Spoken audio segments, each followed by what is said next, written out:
Xo'p, demak bu yerda yog'ning gidroliz tenglamasi berilgan. Gidroliz qilishimiz kerak ekan. Gidroliz qiladigan bo'lsak, demak suv, 3 mol suv ketar ekan. Mana bog'larni uzamiz o'z-o'zidan. Xo'p, bu bog' uziladi, bu bog' uziladi, bu bog' uziladi. Mana bu suvimiz. Bu yerda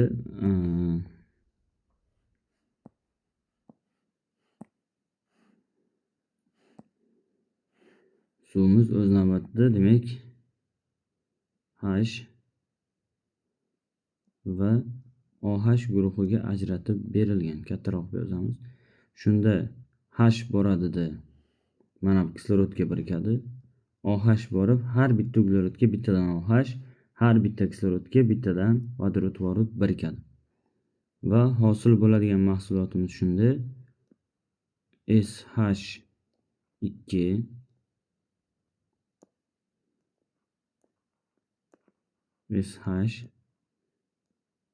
SH2 OH dan birikadi. Ya'ni glitserin hosil bo'ladi.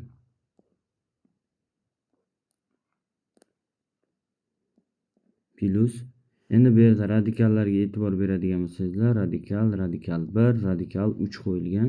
Bu degani 3 xil karbon kislota bo'lishi mumkin yoki bir xil karbon kislota bo'lishi mumkin. Shunga qarab hozir 3 xil karbon kislota bo'lgani uchun biz 3 ta karbon kislota yozamiz. Birinchisi R, C qo'shma bilan bog'langan kislorod va OH. Ikkinchisi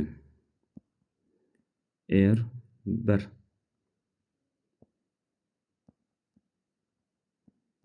bitta karbon kislota va gidroksid yana.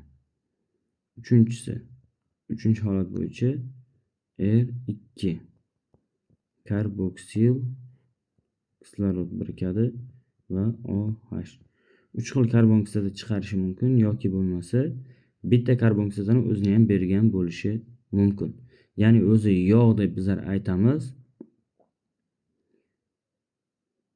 Yuqori molekulyar yog' kislotalarining glitserin bilan hosil qilgan murakkab efiri yog'lar deyiladi. Endi reaksiyani yodlab olamiz.